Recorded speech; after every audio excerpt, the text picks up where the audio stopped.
As the question says, a car is going at a speed of 21.6 kilometers per hour when it encounters a 12.8 meter long slope of angle 30 degrees.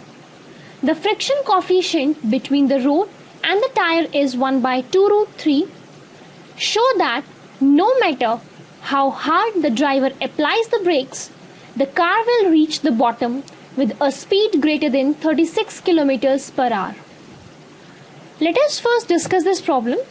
In this question, this car is going to descend this slope, and we all know that as the driver goes on pressing the brakes, that is going to apply more the force on brakes, the speed with which this car will reach the bottom of this slope will keep on reducing. But we need to prove that reduced speed cannot go beyond 36 kilometers per hour. That is, this is the minimum speed with which the car will reach the bottom. So let us first work with the limiting case only. That is, if we consider the car over here as a block, we can say an mg force is acting in the downward direction with a component of mg sine theta along the slope in downward direction and mg cos theta in perpendicular direction where theta is 30 degrees.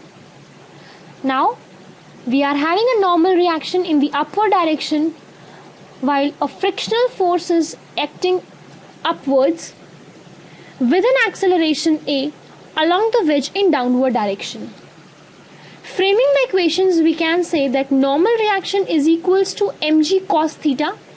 Since there is no acceleration in the perpendicular direction, in the direction along the wedge, we can say that mass into acceleration equals to mg sine theta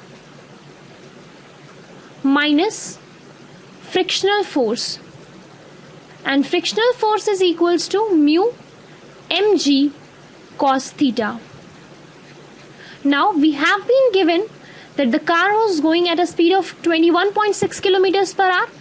That is, the initial velocity is 6 meter per second. The slope is 12.8 meters long. That is, the displacement is 12.8 meters. Angle is 30 degrees. That is, theta is equals to 30 degrees. The friction coefficient is, that is, mu equals to 1 by 2 root 3. And also we have been given g equals to 10. So this equation reduces to mass into acceleration equal to mg sine 30 degrees minus mu mg cos 30 degrees. Cancelling the factor of mass from both the sides, we can easily get acceleration equals to 2.5 meter per second square.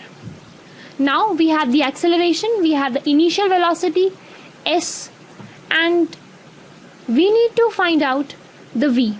So let us apply the third equation of motion, because there is no role of time here, and third equation of motion is the only among the three equations which has no variable t, that is time.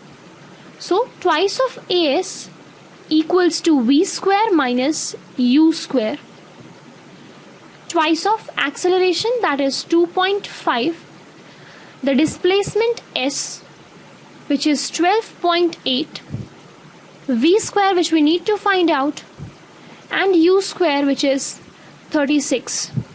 So v square comes out to be under root 36 plus, that is 64 whole square, that is v comes out to be under root 36 plus 64, that is 10 meter per second. Converting into kilometers per hour, we get it as 36 kilometer per hour. Now we have the velocity 36 kilometers per hour at the limiting case, that is when the frictional force is actually maximum, that is mu n. Now, since the frictional force cannot increase further, since this cannot increase further, this acceleration cannot decrease further. That is, the acceleration cannot be less than 2.5. And if acceleration cannot reduce further, then if this cannot reduce further in this equation, then obviously this velocity cannot reduce further. And so this is the minimum velocity with which the car will approach the bottom of this slope.